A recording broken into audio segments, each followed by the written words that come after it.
Hello tout le monde, très bon 1er mai puisque nous sommes déjà maintenant en mai et aujourd'hui j'ai eu envie de parler des licornes.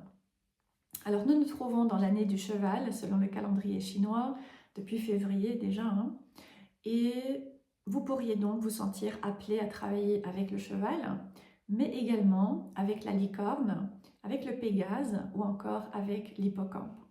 Et aujourd'hui, nous allons parler spécifiquement de la licorne, de sa symbolique et du message qu'elle vient nous transmettre lorsqu'elle se présente à nous. Donc la licorne est un animal mythique, c'est une créature mythique qui fascine depuis des siècles et probablement bien au-delà encore, et qui traditionnellement est associée à la spiritualité, à la magie et à l'intuition, notamment en raison de sa corne unique qui est positionnée au niveau du 3e œil. Et donc, lorsque la licorne se présente à nous, eh bien, c'est pour nous aider à nous connecter à la magie, à la spiritualité et à l'intuition d'une manière qui va pouvoir servir notre croissance. Alors, ça doit faire maintenant une bonne dizaine d'années que je chemine avec la licorne dans ma propre pratique et en lien avec mon expérience personnelle et également indirectement à travers des consultations avec les clients. Et j'ai pu observer 3 parallèles que l'on peut faire entre la licorne et le contexte de vie des personnes à qui cet animal vient se présenter. Et donc c'est ce que nous allons aborder aujourd'hui. Alors le premier cas de figure, c'est lorsque, en tant qu'enfant, nous avons connu des traumas et des blessures profondes. Donc lorsque nous avons connu des traumas, eh bien, nous vivons des expériences qui sont finalement très sombres et en réaction, nous nous mettons à imaginer des jours meilleurs. Et nous nous mettons à penser, quand je serai grand, je vivrai comme ceci et comme cela. Alors c'est très différent des autres enfants qui disent « lorsque je serai grand, je deviendrai pompier » ou « lorsque je serai grande, je deviendrai hôtesse de l'air ». C'est très différent parce que lorsque nous avons connu des traumas et des blessures profondes, eh bien nous imaginons un avenir qui est en réalité idéalisé. Parce que notre réalité est extrêmement difficile et nous rêvons à cette autre réalité que nous souhaitons pouvoir vivre, mais qui en même temps nous semble inaccessible parce que nous sommes fragmentés. Et en tant qu'adultes, nous continuons à fonctionner sur ce schéma tant que nous ne l'avons pas guéri. Donc, nous avons des adultes qui disent par exemple « quand je serai à la retraite, je voyagerai ». Ou bien « quand les enfants auront grandi, je prendrai du temps pour moi ». Ou « quand j'aurai de l'argent, je ferai ceci ». Ou bien « si je gagne au loto, j'arrête de travailler ». Et évidemment, cet avenir que nous espérons n'arrive jamais. Et année après année, nous continuons à répéter « quand ça ira mieux »,« quand j'aurai trouvé un meilleur job »,« quand j'aurai rencontré quelqu'un ». Et donc nous continuons à projeter cette vision d'un avenir idéalisé parce que il y a cette fragmentation qui est faite entre qui nous sommes, ce que nous vivons et cette autre réalité que nous souhaitons mais qui nous échappe. Alors nous pouvons également développer une vision de la spiritualité qui est très idéalisée. Et nous allons voir par exemple des personnes qui voient des licornes, ou bien qui voient des fées, ou bien qui parlent avec les anges. Et je voudrais citer ici l'exemple de Doreen Virtue qui se retrouve certainement dans ce type de catégorie. Et donc ce sont des personnes qui ont tendance à fuir dans une spiritualité qui est totalement déconnectée de la réalité. Ce sont également des personnes qui voient des orbes, qui voient des lumières, qui voient des 11-11, ou bien des 2-2-2, ou bien qui voient des signes de manière assez compulsive, de manière assez obsessionnelle. Et donc c'est une manière de fuir dans la réalité et de se dire « Waouh, il y a quelque chose de spécial qui m'attend ». Ce sont également des personnes qui sont convaincues d'être en relation avec des flammes jumelles, parce que reconnaître la réalité de leur réalité est beaucoup trop douloureux. Reconnaître qu'elles sont dans une relation toxique, c'est beaucoup trop douloureux, tandis que croire que c'est une flamme jumelle, ça permet de justifier. Ce sont également évidemment les personnes qui vont choisir de se tourner vers la magie blanche, parce que ça c'est bien, ça c'est beau. Et donc nous avons finalement une vision de la spiritualité qui est très irréaliste, parce qu'elle est totalement idéalisée. Et donc la licorne vient généralement se présenter à ce type de personnes pour les encourager à travailler à leurs blessures et leurs traumas pour pouvoir réconcilier ces deux mondes qu'elles ont totalement séparés. Pour pouvoir percevoir qu'il n'y a pas la magie quelque part qui est absolument magnifique et la réalité qui est moche et qui est affreuse. Mais que la magie se trouve dans la réalité. Et que l'intuition, c'est quelque chose de subtil et pas quelque chose qui fait des feux d'artifice. Donc ça, c'est le premier cas de figure. C'est lorsque nous avons finalement créé une fragmentation suite à un trauma et la licorne vient nous aider à pouvoir réunir ces deux aspects pour retrouver une vie et une spiritualité qui soient beaucoup plus équilibrées. Alors j'ai pu remarquer que typiquement les personnes qui ont beaucoup d'influence dans le signe de la Vierge vont se retrouver dans ce cas de figure. Ça ne veut pas dire que si vous n'avez pas d'énergie en Vierge, ça ne vous concerne pas, mais j'ai pu remarquer que c'est assez typique. Ensuite, le deuxième exemple, c'est le cas des personnes qui, encore une fois, ont vécu des traumas, des blessures, etc. et qui, en fait, se divorcent totalement de la magie, de la spiritualité, du divin, et qui créent un mur. Et donc, pour ces personnes, il y a d'un côté la réalité, qui est la réalité, il faut travailler, il faut gagner de l'argent, et ensuite, quand on meurt, c'est terminé. Et tout ce qui est magie, ce sont des histoires, ce sont des personnes qui ne sont pas réalistes, ou bien ça n'existe que dans les contes de fées et dans les livres. Donc, ce sont des personnes qui ont vraiment créé une séparation entre la réalité et tout ce qui est spirituel, magique, etc. et qui rejettent finalement ce plan-là parce que leur réalité, elle est trop difficile et elle est trop à l'opposé de cette vision de la magie et de la spiritualité. Et très souvent, on va retrouver ici des personnes qui vont avoir tendance à dire si Dieu existait ou bien si le divin existait, il ne permettrait pas que des enfants, par exemple, aient faim ou bien qu'il y ait certains abus, etc. D'accord ? Parce qu'il y a un rejet total de la spiritualité.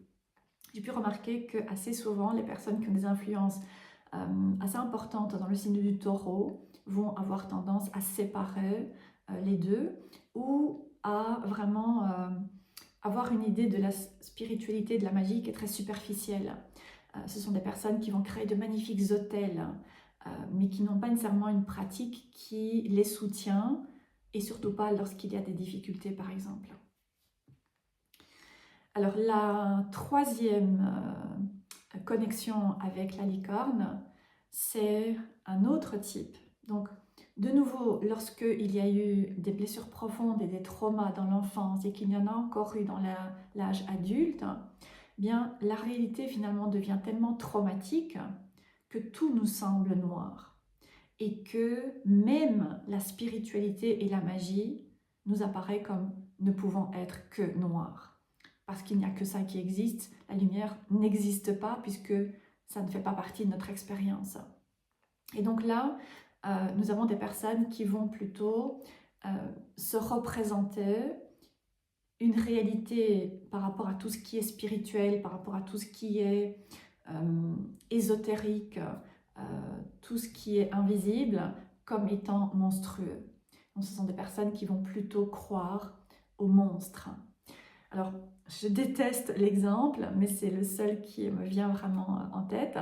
C'est dans Harry Potter, il y a cette jeune fille, Luna, si je ne me trompe pas, qui voit un certain type d'animal qui est un cheval, mais qui est très noir et qui est assez monstrueux.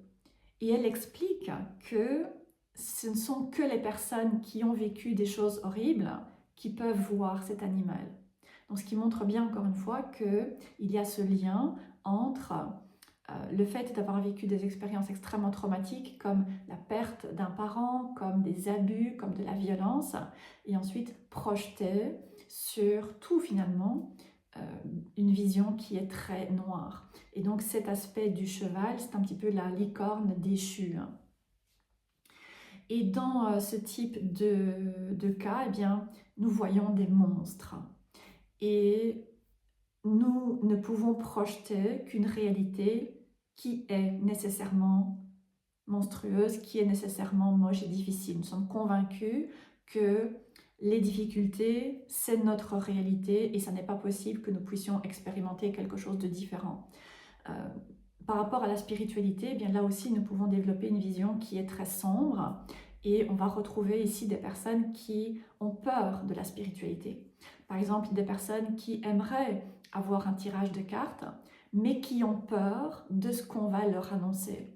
Elles ont peur qu'on leur annonce qu'elles vont mourir, ou bien qu'un proche va mourir, ou bien qu'on leur annonce des catastrophes. Donc elles sont attirées, mais en même temps, elles ont beaucoup de peur parce qu'elles s'attendent à des choses qui vont être très noires et très difficiles et qui vont encore rajouter à ce qu'elles vivent. Ou bien nous avons des personnes qui ont peur d'ouvrir leur troisième œil et de développer leur intuition parce qu'elles ont peur de voir des choses affreuses. Et ici, par exemple, je peux référencer le film Le sixième sens, où il y a cet enfant qui voit des défunts, mais absolument monstrueux, ce qui n'a rien à voir avec la réalité. Une personne médium ne voit pas des monstres de cette manière. On va retrouver également des personnes qui ont peur des morts, qui ont peur de voir des morts, qui ont peur de voir des fantômes également, ou bien des personnes qui ont peur d'entités et qui vont développer une sorte de besoin compulsif de se nettoyer, de se purifier, de purifier leur jeu, de se protéger, etc., par peur d'être approchés par des entités. Évidemment, ce sont également des personnes qui vont avoir beaucoup de peur par rapport au diable, par rapport aux démons, et qui vont parfois développer une fascination pour ces créatures, ces entités, mais qui vont généralement avoir une idée qui est très sombre. Et ce sont également des personnes qui vont plutôt être intéressées par tout ce qui est magie noire. Et il y a le film culte The Craft, je ne connais pas du tout le titre en français, mais qui met justement cela